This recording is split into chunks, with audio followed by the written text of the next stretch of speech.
I'm going to show you how you use parts of speech. So we're going to make a new story, and instead of using the standard mode, we're going to the parts of speech mode. Now in this mode you can actually set the colours for different parts of speech for your story.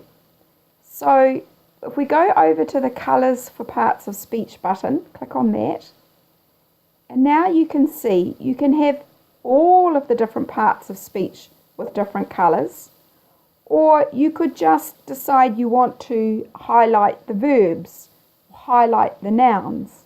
To start with, I'll show you what it looks like if they're all selected.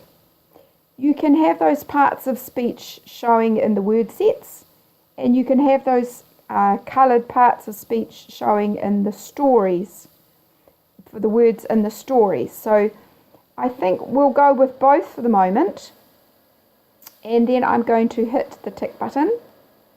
So now if I write a story,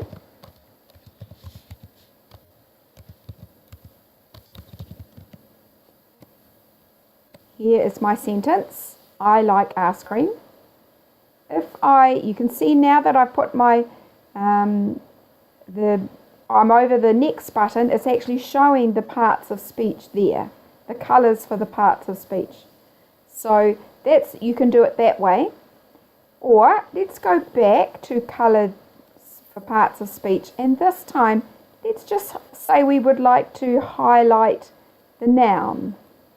So I clicked on none to take all the ticks off, and then I've highlighted the noun. But then maybe you don't like the colour for the noun, so you can actually change the colour as well.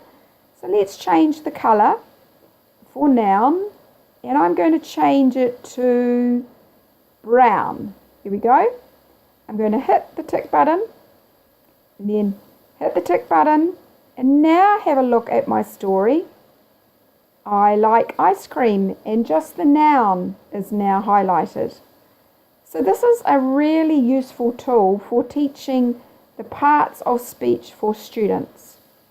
Now I'll go back into colours for parts of speech button, because you can also edit parts of speech.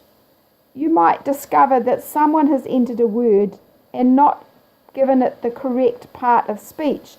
So if you click on that button, you could type in the word, let's say it's elephant, and then go, and then here you are, you can actually change what part of speech it is. It actually is a noun, so I'll leave it the same, but you could change it. Hit the tick button, then hit the tick button, we've done that, and you can edit the parts of speech that way. So hit the tick button, and there we are. We've just highlighted all our nouns in this one. Go back into colours for parts of speech. Now you might want to select all. Now hit the tick button, and if we have a look at it now, oops, I'll just go back again, go over it again. Right, we'll finish and save. I'll go into it now, and we listen to the story. I like ice cream. There you see all the different colours for the parts of speech.